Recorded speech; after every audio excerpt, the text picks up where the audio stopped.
Hi, Jay Frederick Smith here, Continental Realty of Jackson. We're heading into 1861 West 33rd Street.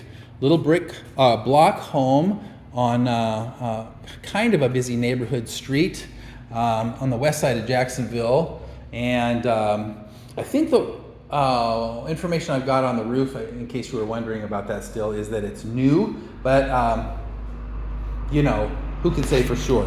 So a little bit of a vaulted ceiling here in the living room kitchen space, new LVP flooring, and this is the kind of flooring that they've, it's kind of an upgrade of LVP where they've got the different size board slats down. It has a more interesting pattern than typical LVP, so I appreciate that. Baseboards are pretty high up, which leaves this kind of a gap between the flooring edge and the base, which is unfortunate, but you know, the reality is that people don't usually want to take out the base when they put down flooring, and so you know, you get those kinds of things. There is some electrical conduit on the walls here in the living room that go to some different outlets. Why?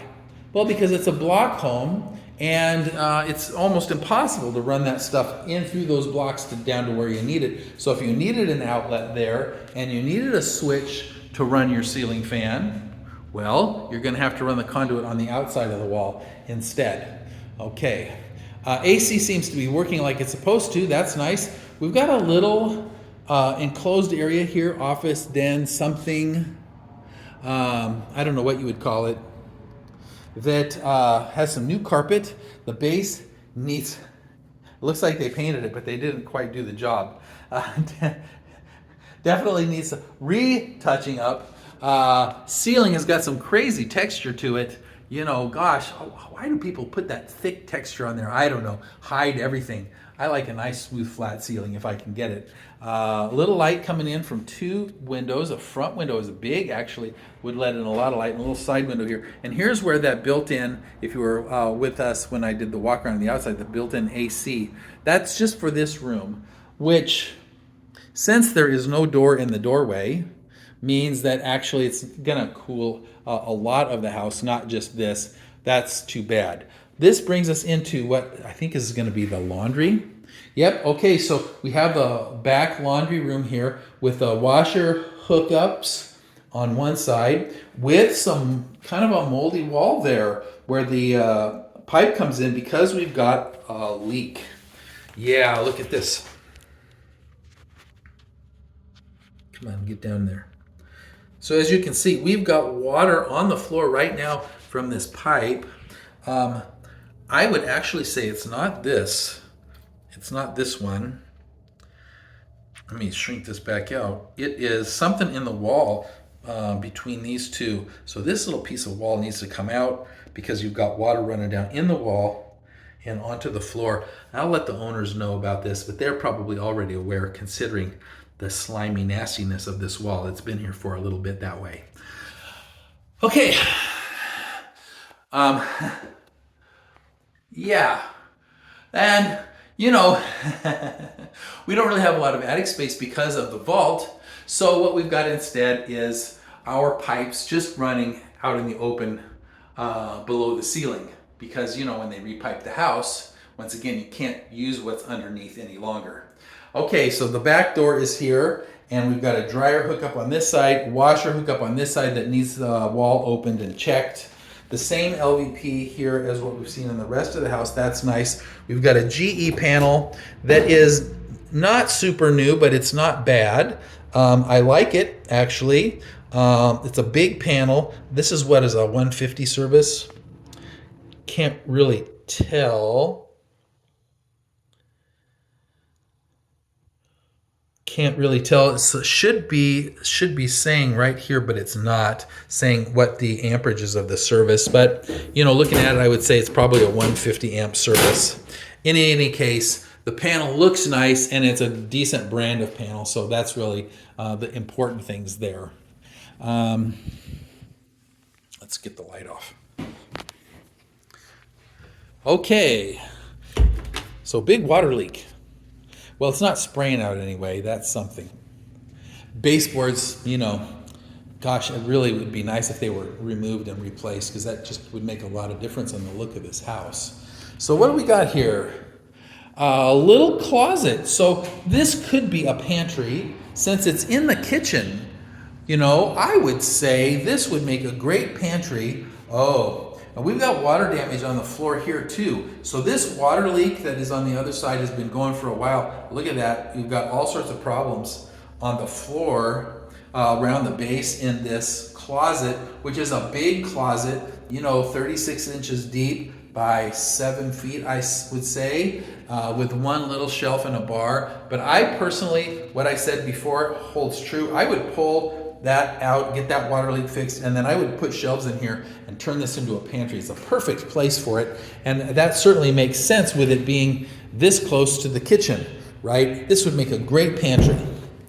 And that's what I would use it for. Door is a little bit sticky, but that could be from fresh paint. This is the second back door, and you know, we don't need to go out there. So the range sits freestanding. There is no range vent over it, but we do have a fan here, this big round one, which is right in line with that. So that's something, at least you've got that fan there. That's where the refrigerator would go, in the corner underneath those cabinet boxes that have no doors. You know, I'd just pull those out and I'd put in a couple of real cabinets that are closer to the new ones that I put on this side, because you do have some new cabinets here with the nice pulls, new countertop. Now this is Formica. It's not a stone countertop. It's just a Formica countertop, but it's that newer Formica that looks more like granite or quartz or something. Single basin, relatively big sink, but with the very low end single faucet, no spray, no nothing else. So, you know, you got some possibility for an upgrade. There is a one window here that lets in some nice light into the kitchen and a little LED light on the ceiling. So that's all right. It's not bad. Air intake for the furnace is in the hallway, and the hallway is the same LVP as we've seen in the rest of the house. There's 3 bedrooms here. 1, 2, 3, and we'll look at those in just a second, but let's just take a quick peek in this bathroom first. Toilet has some pretty serious iron stains. I just replaced that guy personally. You can scrub that out with some pumice. But, you know, if it was me, I would just want a new one in there. It doesn't cost that much. For the time involved in getting this cleaned out, it would probably be worth it. Single little vanity. This is an older Home Depot special one-piece vanity dropped in here. And you could drop another one similar to this, because this one's probably 15 years old, to kind of update it a little bit. The shower is a subway tile-ish tile with a black diamond design to it. And it looks kind of dirty, and you know, so you have to decide how that is for you. You can paint this, all of it, with some tile paint, same that they use in the tub. In fact, they actually used it in this tub. They should have just painted the tile at the same time. I think that we've got some problems around the valves, stems here in this shower, simply because I see a lot of cracking and caulking and whatnot there. But you know, if you put in a new valve and you put in some new escutcheons, that would probably look a lot better. I can tell the tub has been painted mainly because of the drain. As you can see, that drain that should have a metal look to the whole thing is white on the top, which is indicative of them spraying it. And it probably needed it. I see some places where it looks like there was some chips out of the enamel. Also, there is no door. There is just this shower bar here, and it's a cheesy shower bar, which really should be replaced. I would definitely put a door in if I could, simply because it's going to save me all sorts of problems in the future because of water getting on the floor. The doors keep water in a way that is much greater than what you get with a curtain. A curtain doesn't really cut it. Now, if you're just a single person by yourself and you're diligent about using the shower curtain, probably isn't an issue. But you know, the problem is if you get kids in or guests and they're using your shower and there's a curtain, water's getting on the floor. And if water gets on the floor, it gets underneath, and that just causes all sorts of trouble. Even in an or in a slab property like this one. This is on a slab, so it's not as big of a deal as if it was on, or if it was off grade, but it's still an issue. Okay, big window in the shower, but it's opaque. Thank you so much. It needs some cleaning up, but other than that, I sure appreciate the fact that they put in a window that actually was opaque. That means I don't have to worry about my neighbors watching me as I'm doing my business. Entry to the attic is in the hallway. The hallway ceiling is lowered, probably for HVAC reasons. Bedroom number 1. So, can you tell they did some wall work there? It looks like a Flintstones wall. They put so much mud on the wall there. It looks like a Flintstones wall. I don't know what they were thinking. I have no idea. But, you know, if it's a rental, maybe that isn't really that big of a deal. This particular bedroom is maybe 11 feet by 15 feet. Not that big.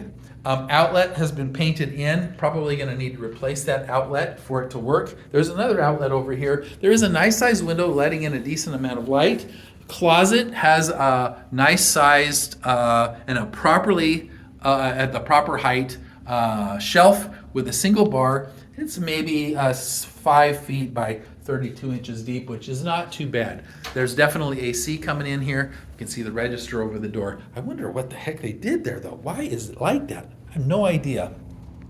Bedroom number 2 is a little bit bigger at maybe 14 by 15 or something like that. Closet needs a door. You can see the whole closet from here. It's about the same size as the other closet, nice and deep, nice big shelf on the top, bar in there that's ugly, but it's a functional bar. And then let's get into the, let's see, this closet here. Now, is this for the HVAC?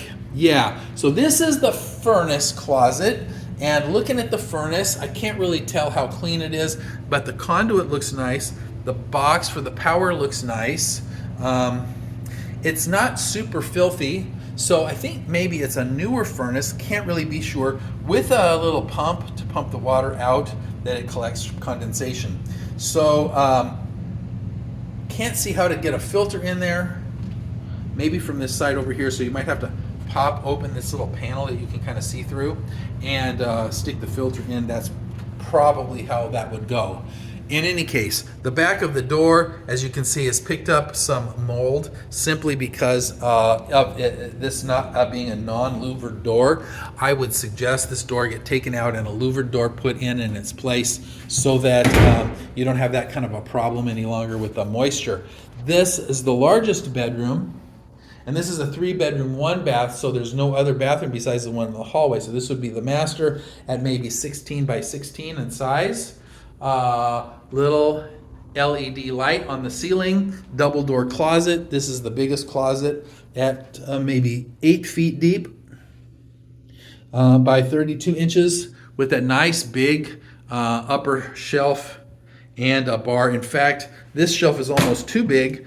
I would say, you might want to pull out one of these boards to put in your tall stuff, and then you can put that back for some small stuff in the front, and that should be doable. It's in the corner, so you get 2 windows, one on each wall, and you definitely have the higher ceilings towards the center of the house because of the vaults. Now, let me just say about that.